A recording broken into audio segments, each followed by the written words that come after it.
Hi everybody, welcome to Payne Free Advice. I'm Callie Holt with the Farm Forum and Aberdeen American News, and I am joined by Eric Payne, the 2018 Independent Insurance Crop Insurance Agent of the Year. He also serves on the Independent Insurance Agents and Brokers of America Crop Task Force and has been a licensed insurance agent for the past 9 years.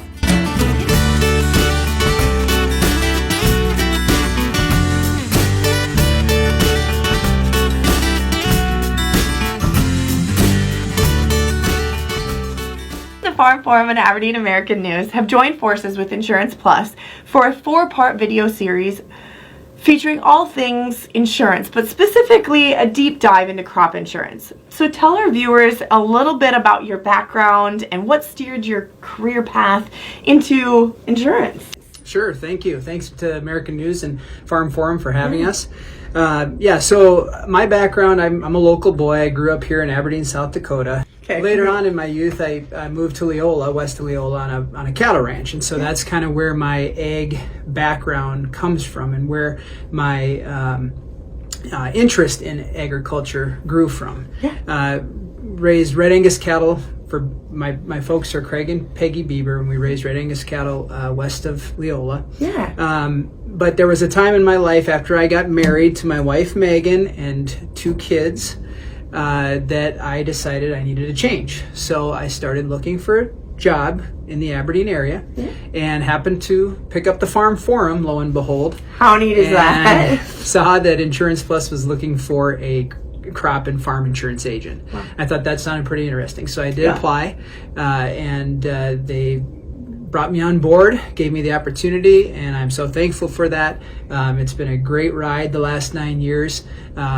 Myself, I am licensed in both property casualty, life and health, and crop insurance. Wow. Within South Dakota, North Dakota, and Iowa. So that's kind of my insurance background. A little bit about what you said about that crop task force. It is kind of a fun committee to serve on nationally. There's about 10 crop agents from around the country that get together once a year, and then we have conference calls 8, 9, 10 times per year as well, and discuss changes that may need to be made to the program. That we'll get into later, but some real serious stuff. Yeah, we get to meet with the administering agency, the risk management agency, and sort of discuss maybe good things that are working, but also issues that may need to be changed. So it's a fun group to be a part of. That's awesome.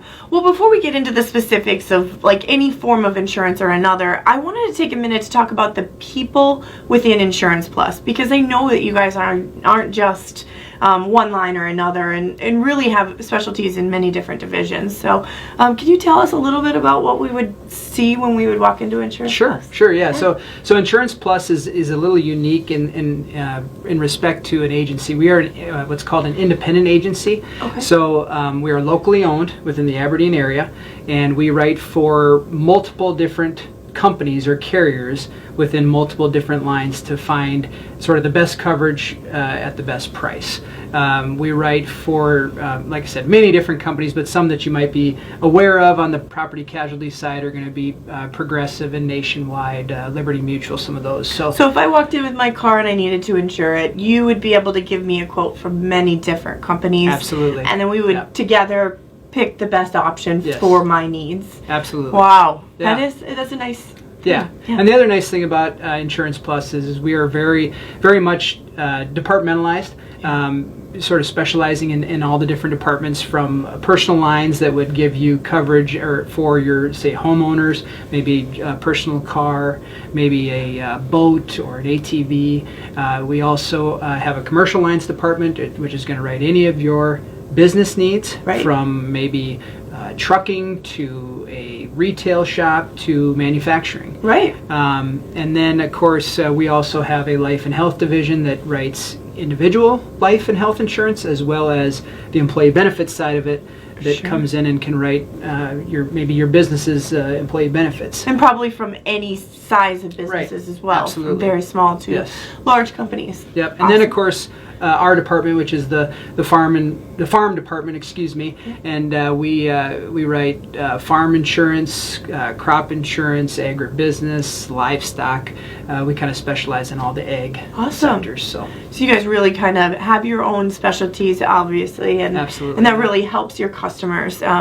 I really think that that gives our viewers a great overview and can feel comfortable knowing that you can help them with any of their insurance needs.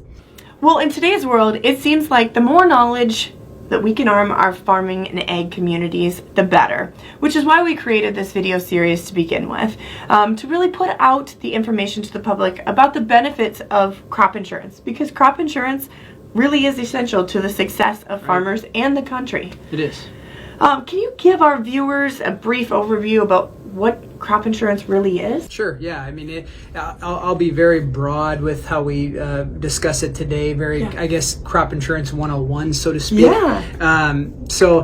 Crop insurance is really basically a math problem when it boils down to it. And we'll get to that here shortly. But to kind of give an overview, it is a federally funded product or program through the federal government that's administered by the RMA, which is the Risk Management Agency. Okay. And what that means to sort of the producer or the farmer is that no matter what agency or what company you may get your crop insurance from, it's going to be the same premium, the same subsidy, and the same rules and regulations that you have to follow, because it is the same. It's not going to be like auto insurance where we can see, hey, maybe this company has a better rate than this company. So crop insurance really is a federally subsidized program, but it is administered by the private sector through independent companies, which we call AIPs, approved insurance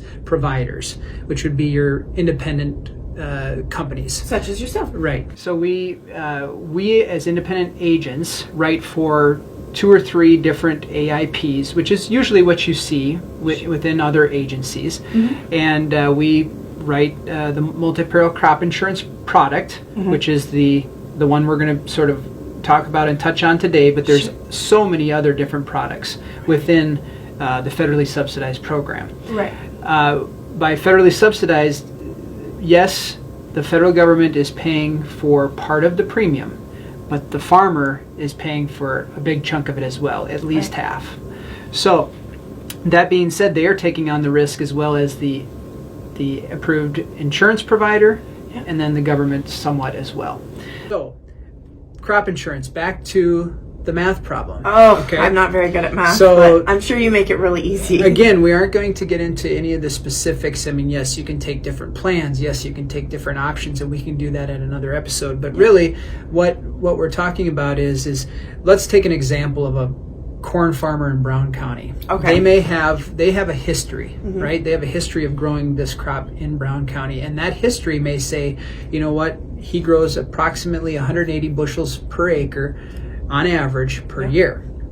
So we take that bushel amount per acre, we take it times the coverage level that he or she chooses. Sure. And that, for example, he takes 75%. Well, if we take 75% times the 180, we come up with 135 bushels per acre. We take that 135 bushels per acre and we take it times the spring price, which last year I believe it was close to that $4 mark. So here we end up with $540 per acre coverage. Okay, so that $540 an acre coverage, if he harvests his field, for example, in this example, if he harvests his field and he ends up with less dollars than the $540 per acre because of a covered peril, like wind, like hail, like fire, but fire only caused by lightning. I do want to be clear on that. Sure. It has to be a God-given, excess moisture. It has to be a God-given weather. And that's what you mean when you talk about covered perils. Covered peril, cause a loss. Sure, right. Sure. So, and if that happens and he's less than that $540 an acre, he would then possibly have a claim there. And you speak about the claim process and knowing the right people and things like that, and that's really where Insurance Plus comes back into the picture, helping through that claims process with your clients. Absolutely, and that's where in crop insurance you can sort of differentiate yourself.